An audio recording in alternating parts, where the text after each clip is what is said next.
ஆன்மீக உறவுகள் அனைவருக்கும் என் அன்பான வணக்கங்கள். ஆடி முதல் நாள் வழிபாடு. அம்மனை எந்த நேரத்தில் எப்படி வழிபட்டா வேண்டியது உடனே கிடைக்கும்? நம் வீட்டில் உள்ள அனைத்து விதமான வறுமையும் நீங்கி பணவரவு அதிகரிக்கிறதுக்கு செய்யக்கூடிய ஒரு முக்கியமான ஒரு பரிகாரம். இது எல்லாத்தையுமே இந்த பதிவில் நம்ம பார்க்கலாம். ஆடி மாதம் அப்படிங்கிறது தமிழ் மாதங்களில் 4வது மாதம். இது பொதுவாக ஜூலை நடுப்பகுதி முதல் ஆகஸ்ட் நடுப்பகுதி வரை வரும். ஆடி மாதம் முழுவதும் தெய்வீக ஆற்றல் அதிகமாக இருக்கும். ஆடி மாதத்தில் வரும் ஒவ்வொரு வெள்ளிக்கிழமையும் ரொம்ப விசேஷமானது. ஆடி பிறப்பு நாளில் செய்யக்கூடிய முக்கியமான வழிபாடுகளில் ஒன்று தேங்காய் சுடுதல். இதில் இனிப்பு கலந்த தேங்காயை தீயில் சுட்டு கடவுளுக்கு பிரசாதமாக படைப்பாங்க. இது குடும்பத்திற்கு நல்ல அதிர்ஷ்டத்தையும் செழிப்பையும் தரும். மாதத்தின் அனைத்து நாட்களும் சிறப்புக்குரியதாகவும் வழிபாட்டிற்கு உரியதாகவும் இருக்கக்கூடிய மாதம் அப்படின்னா அது ஆடி மாதம்தான். தட்சநாயன காலத்தின் துவக்கமாக வரும் ஆடி மாதத்தின் முதல் நாள் துவங்கி கடைசி நாள் வரைக்கும் அனைத்து நாட்களும் ஒவ்வொரு வகையான சிறப்புகளை கொண்டது. இந்த மாதத்தில் அம்பிகை வழிபாடு, குலதெய்வ வழிபாடு ரொம்பவே சிறப்பானது. பக்திக்குரிய மாதமான ஆடி மாதத்தின் முதல் நாளில் அம்பிகையை நம்முடைய வீட்டிற்கு அழைத்து ஆடி மாதம் முழுவதும் நம்முடைய வீட்டிலேயே இருந்து அருள் செய்வதற்காக முதல் நாளில் எப்படி வழிபட வேண்டும், எந்த நேரத்தில் அம்பிகையை வீட்டிற்கு அழைக்க வேண்டுங்கிறத முதல்ல நம்ம தெரிஞ்சுப்போம். இந்த ஆண்டு ஆடி மாதம் ஜூலை 17ஆம் தேதி வியாழக்கிழமை பிறக்குது. குரு பகவானுக்குரிய மங்களகரமான வியாழக்கிழமையில ஆடி மாதம் பிறப்பது ரொம்பவே சிறப்பு வாய்ந்தது. அதோட ஆடி மாதத்தின் துவக்கத்திலேயே ஆடி வெள்ளி தினமும் வருகிறது. அதனால 2 நாட்கள் வழிபாட்டிற்கும் விரதத்திற்கும் உரிய நாட்கள். வியாழக்கிழமையில ஆடி மாதம் பிறக்கிறதுனால முதல் நாள் புதன்கிழமை அன்றே வீட்டை சுத்தம் செய்து தயாராக வச்சிடணும். இன்றைய தினமே நீங்கள் வீட்டை சுத்தம் செய்து தயாராக வச்சுடுங்க. அது மட்டும் இல்லை, பூஜைக்கு தேவையான பொருட்களையும் நீங்கள் தயார் செய்து வைப்பது நல்லது.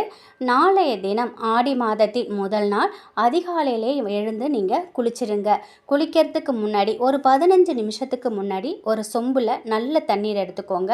அதில் கொஞ்சமாக மஞ்சள் தூள், கொஞ்சம் கல்லுப்பு, கொஞ்சம் வேப்பிலையை அதில் கலந்துடுங்க. அதில் உங்களோட வலது கையை அந்த தண்ணீர் சொம்பு இருக்கு இல்லையா, அதோட வாய் பகுதியில் மூடி ஓம் சக்தி பராசக்தி, ஓம் சக்தி பராசக்தி, ஓம் சக்தி பராசக்தி, உங்களுக்கு அம்மனோட ஸ்லோகம் என்ன தெரியுதோ அதை சொல்லி, கடவுளே இது வரைக்கும் என்னை பிடித்திருந்தா இல்லைன்னா உங்ககிட்ட கிடைக்கக்கூடிய பூக்களால் அலங்காரம் பண்ணிக்கோங்க.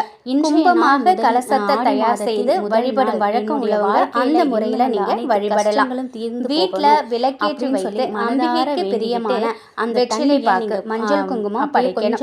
நெய்வேத்தியமா சர்க்கரை பொங்கல், பாயாசம் ஏதாவது ஒரு இனிப்பு செய்யலாம். அதுக்கப்புறம் ஒரு உங்களுக்கு தெரிந்த ஏதாவது அம்பிகையின் மந்திரம், ஸ்லோகம் இதையும் நீங்க சொல்லலாம். எதுவும் தெரியாதவர்கள் அபிராமி அந்த ஆடி மாதம் முழுவதும் எங்கள் வீட்டில் நாங்கள் செய்யும் இந்த எளிமையான பூஜையை ஏற்றுக்கொண்டு அருள் செய்ய வேண்டும். நாங்கள் தெரியாமல் ஏதாவது சிறிய தவறுகள் செய்திருந்தாலும் அதனால மறக்காம நாளைய தினம் இந்த குளியலை குளிச்சு உங்க குலதெய்வத்தை மனதார வேண்டிக்கிட்டு பூஜாரிக்கு வாங்க. சுவாமி படத்திற்கெல்லாம் மஞ்சள் குங்குமம் போட்டு வச்சு அழகிய மலர்களால் அலங்காரம் பண்ணிக்கோங்க. முதல்ல உங்கள் குலதெய்வத்தை நல்லா வணங்கிக்கோங்க.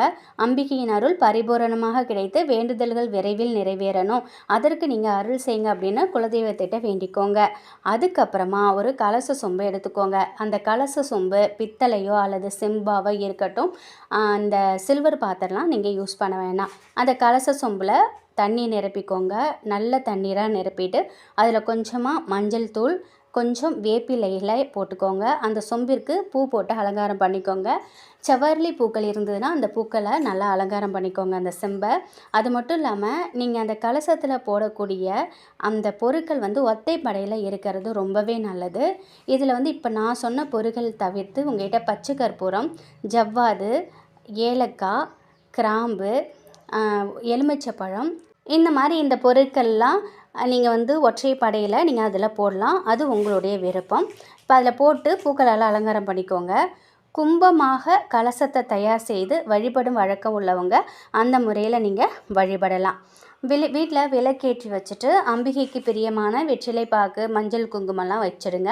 நெய்வேத்தியமாக சர்க்கரை பொங்கல், பாயசம் இதில் ஏதாவது ஒரு இனிப்பு பொருள் செய்து வச்சுடுங்க. அதுக்கப்புறம் உங்களுக்கு தெரிந்த அம்பிகையோட மந்திரம், ஸ்லோகம் இப்படி எது உங்களுக்கு தெரியுதோ நீங்கள் சொல்லலாம். எதுவும் தெரியாதவங்க அபிராமி அந்தாதி படிக்கலாம். ஆடி மாதம் முழுவதும் எங்கள் வீட்டில் எழுந்தருளி நாங்கள் செய்யும் இந்த எளிமையான பூஜையை ஏற்றுக்கிட்டு அருள் செய்யணும். நாங்கள் தெரியாமல் ஏதாவது சிறிய தவறு செய்திருந்தாலும் அதை மன்னித்து அருள் செய்ய வேண்டும் அப்படின்னு வேண்டிக்கோங்க.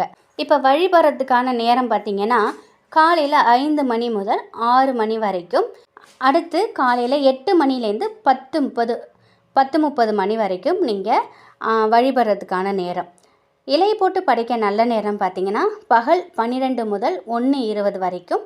மாலையில் வழிபாடு செய்கிறவங்க 7 மணிக்கு பிறகு நீங்கள் வழிபாடு செய்யலாம். இப்போது மாலை நேர வழிபாட்டின் பலன் பார்த்துடலாம். காலையில் வழிபட நேரம் இல்லாதவங்க மாலையில் வழிபடலாம். தேய்பிறை அஷ்டமியும் அந்த நாளைய தினத்தில் இணைந்து வருது. மாலை 6:30 மணிக்கு பிறகு தான் அஷ்டமி திதி துவங்குது. 7 மணிக்கு பிறகு ஆடி மாத வழிபாட்டை செய்யும் பொழுது காலபைரவரையும் சேர்த்து நீங்கள் வழிபடலாம். அம்பிகையின் அருளும் காலபைரவரின் அருளும் நமக்கு கிடைக்கும். இதன் காரணமாக நம்முடைய வாழ்க்கையில் இருக்கும் கஷ்டங்கள் தேய்ந்து நம்ம வேண்டும் வரம் உடனடியாக கிடைக்கும். அதே மாதிரி ஆடி மாதம் தேவர்களின் மாலை பொழுதாக சொல்லப்படுது. அவங்க அம்பிகையை வழிபடும் மாலை நேரத்தில் நாமும் வீட்டில் விளக்கேற்றி வச்சு வழிபடுவது அளவில்லா நன்மைகளை கொடுக்கும். ஆடி முதல் நாள் அன்னைக்கு வீட்டிற்கு அம்பிகையை வரவேற்று வழிபட்டதுக்கு அப்புறம் பக்கத்தில் உள்ள அம்மன் கோவிலுக்கு போயிட்டு நீங்கள் வழிபாடு செய்யலாம். முடிந்தால் அம்மனுக்கு நடக்கும் அபிஷேகத்திற்கு பால் வாங்கி கொடுக்கலாம். பகல் பொழுதில் இலை போட்டு படைக்கும் வழக்கம் உள்ளவங்க அதன்படி செய்யுங்க. யாராவது சுமங்கலி பெண்களுக்கு மஞ்சள் குங்குமம் இந்த மாதிரி மங்கள பொருட்கள் நீங்கள் வாங்கி கொடுங்க. அதே போல் ஆடி மாத பிறப்பு அன்னைக்கு வீட்டில் மஞ்சள், உப்பு இந்த பொருட்களை வாங்கி பூஜை அறையில் வச்சு வழிபடலாம். இதனால் வீட்டில் மங்களம் பெருகும். வழிபட்டதுக்கு அப்புறம் இந்த பொருட்களை நீங்கள் தினசரி சமையலுக்கு பயன்படுத்திக்கோங்க. ஆடி முதல் நாள் அன்னைக்கு இதை செய்யுங்க. அதே போல் மறக்காமல் வீட்டு நிலைவாசலில் வேப்பிலை கொத்து கொஞ்சமாக வைங்க. வேப்பிலை வைப்பது ரொம்ப ரொம்ப விசேஷமானது. வேப்பிலைக்கு அவ்வளோ மகிமை இருக்குது. ஆன்மீக ரீதியாகவும் சரி, மருத்துவ ரீதியாகவும் வேப்பிலைக்கு நிறைய பயன்பாடுகள், வேப்பிலையோட பயன்பாடுகள் அதிகமாக இருக்குது. அதனால் மறக்காமல் ஆடி மாதத்தின் முதல் நாள் வேப்பிலையை வாசலில் கட்டி விடுங்க. அதே போல் நீங்கள் தீபம் ஏற்றும் பொழுது கொஞ்சமாக வேப்பிலையை வைத்து அதன் மேலே கூட நீங்கள் தீபம் ஏற்றலாம். ரொம்ப ரொம்ப விசேஷமான இந்த ஒரு ஆடி மாதத்தை மன மகிழ்ச்சியோட சந்தோஷத்தோடு வரவேறுங்க. அதேபோல் அம்மனையும் சந்தோஷத்தோடு வீட்டுக்கு அழைச்சிட்டு வாங்க.